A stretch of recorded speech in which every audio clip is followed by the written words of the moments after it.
అలాగనే మరొక ముఖ్యమైనటువంటి అంశం స్కూల్స్ మొదలయ్యాయి.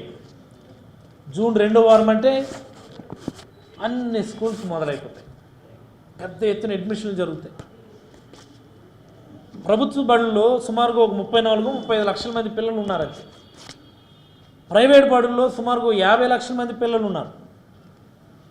ఇంకా మా ప్రభుత్వంలో అదనంగా ఒక 4-5 లక్షల మంది ప్రైవేట్ బడుల నుంచి ప్రభుత్వ బడుల్లోకి వచ్చారు. ఇంకా 4-5 లక్షల మంది ప్రభుత్వ బడులకు వస్తే మన స్ట్రెంగ్త్ సుమారుగా ఓ 34-35 లక్షలు చేరింది. మనకి మిగతా వాళ్ళంతా ప్రైవేట్ బడుల్లోనే ఉన్నారు. జగన్మోహన్ రెడ్డి గారి హయాం మొదట్లో జనవరిలో ఇచ్చేవాళ్ళం అమ్మఒడి 15,000 చొప్పున. లాస్ట్ 2-3 సంవత్సరాలకు దాన్ని స్కూల్స్ మొదలయ్యే టైంకి అమ్మఒడి వేసేటటువంటి కార్యక్రమం చేశాం.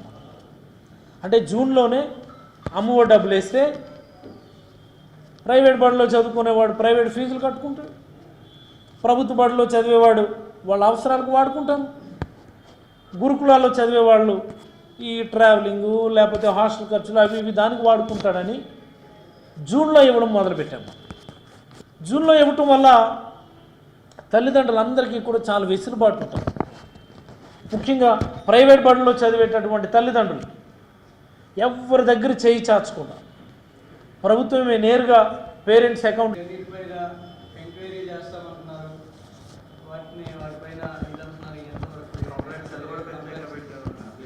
చాలా సంతోషం. నేను ఎమ్మెల్యేగా మంత్రిగా ఉన్నప్పుడు కూడా ఈ మాట చెప్పాను. నేను మా నియోజకవర్గంలో నేను కానీ నా మనుషులు కానీ ఎకరాలు కాదు సెంట్లు లేదా ఇంచీలు, ఇదిగో ఇన్ని ఇంచీల నేల మీరు ఆక్యుపై చేసుకున్నారంటే తీసుకోమని నేను గతంలో కూడా మా పార్టీ మనుషులకి జేసీబీ ఇచ్చి ట్రాక్టర్లు ఇచ్చి మా పలాస నడిపడిన గాంధీ విగ్రహం దగ్గర కూడా పెట్టించాను. మీరు రండి, ఎక్కడ ఆక్రమణలు జరిగాయో తీసేద్దాం, మీరు రండి అని. వాళ్ళు ఎవరు రాలా. అప్పుడు కూడా అదే విమర్శించారు, మీరు ఆక్రమణ చేస్తున్నారు. అదే ఎక్కడని అడుగుతా ఉన్నాను నేను. ఫలానా వ్యక్తి వైఎస్ఆర్ కాంగ్రెస్ పార్టీ వ్యక్తి లేకపోతే డాక్టర్ అప్పలరాజు మనిషి ఫలానా దగ్గర ఇన్ని ఎకరాలు ఇన్ని ఇంచీలు లేదా ఇన్ని సెంట్లు భూమి ఫలానా ప్రభుత్వ భూమి ఆక్రమించుకున్నాడని చెప్పమని అడుగుతా ఉన్నాను నేను. తీసేద్దామని అడుగుతా ఉన్నాను నేను. ఇప్పుడు కూడా దాన్ని కట్టుబడి ఉన్నా. మీరే ఒక డేట్ చెప్పండి. ఇప్పుడు ఎన్టీ వాళ్ళు అడిగారు లేకపోతే 10T వాళ్ళు అడిగారు, మీరే ఒక డేట్ చెప్పండి, మేము వస్తాం, మా మనుషులు వస్తారు, ఆక్రమణలు తీసేయండి అని నేను దాన్ని కట్టుబడి ఉన్నాను. ఇప్పటికీ కూడా చెరువులు ఆక్రమించుకున్నది మీరు, కొండలు ఆక్రమించుకున్నది మీరు, ప్రభుత్వ భూములు ఆక్రమించుకున్నది మీరు. మేము అధికారంలో ఉన్నప్పుడు మీరు ప్రతిపక్షంలో ఉన్నప్పుడు విపరీతంగా నా మీద దుష్ప్రచారం చేశారు. ఇప్పటికీ కూడా అదే దుష్ప్రచారం కొనసాగిస్తూ ఉన్నారు. మేము ప్రతిస్పందించాల్సిన అవసరం లేదని గతంలోనూ ప్రతిస్పందించాల, ఇప్పుడు ప్రతిస్పందించాల. But still I'm stick to my words. మీరు పలానా తేదీ చెప్పండి, రేపా ఎల్లుండా అవతలాడ. మీకు జేసీబీలు తేవడం కష్టమైతే మేమే జేసీబీలతో వస్తాం, మేమే ట్రాక్టర్లు తీసుకొస్తాం. ఎక్కడ ఆక్రమణలు ఉన్నాయో ఒక్కడ కూడా అడ్డుపడకుండా రిమూవ్ చేయిస్తాను. అట్ ది సేమ్ టైం మేము గతం నుండి చెప్తున్నటువంటి గతంలో తెలుగుదేశంలో పేరు మోస నాయకులు చేసినటువంటి ఆక్రమణలు కూడా దాంతోపాటుగా తీసేయండి, దానికి కట్టుబడి మీరు రండి, మా వాళ్ళు పలానా వాళ్ళు ఆక్రమణలు తీసేస్తాము, మేము సిద్ధంగా ఉన్నామని చెప్తాము. తేదీ మీరు చెప్పండి, మీడియా వాళ్ళు మీరు తేదీ చెప్పి మమ్మల్ని పిల్లని మేము వస్తాం, మేము పిలిస్తే వాళ్ళు ఎలాగ రారు, మీరు డేట్ పెట్టి పిల్లని మేము వస్తాము. Any more questions?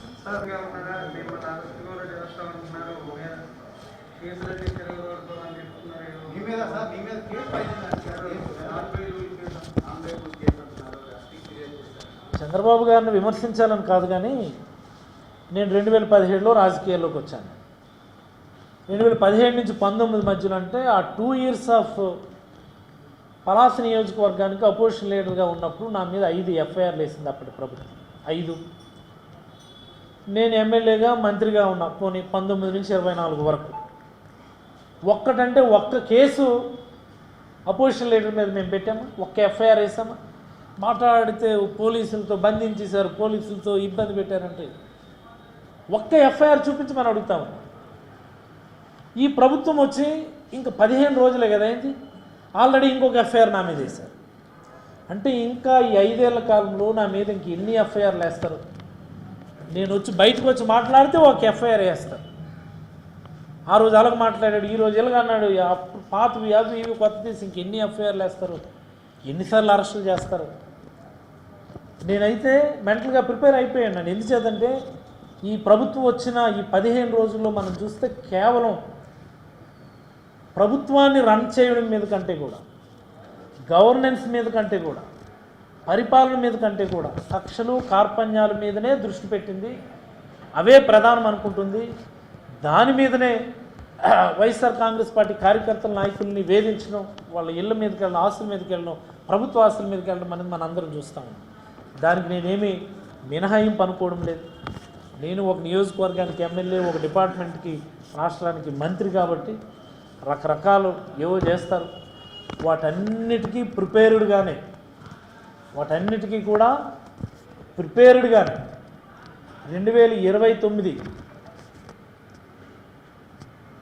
2029 లక్ష్యంగా సమ్ కల్కి 2868 2868 అంతేనా, అలాగా కల్కి 2029 లక్ష్యంతో మేము మెంటల్గా ప్రిపేర్ అయిపోయి పని చేస్తాం, పని మొదలు పెడతాం.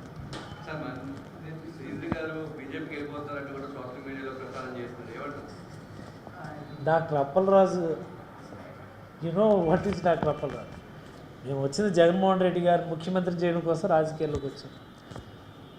ఆయన మళ్ళీ ముఖ్యమంత్రి చేయడం కోసం పనిచేస్తాం. దానికి వేరే అసలు అంటే ఇంకా 5 ఏళ్ల కాలం ఎన్ని రకాలుగా నా మీద బురద జల్లుతారా అనేది నేను ఆలోచిస్తూ ఉన్నాను.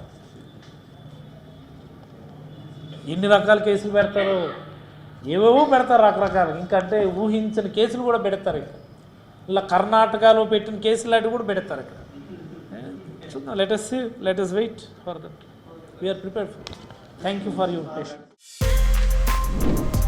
For more videos like this, subscribe Big TV channel.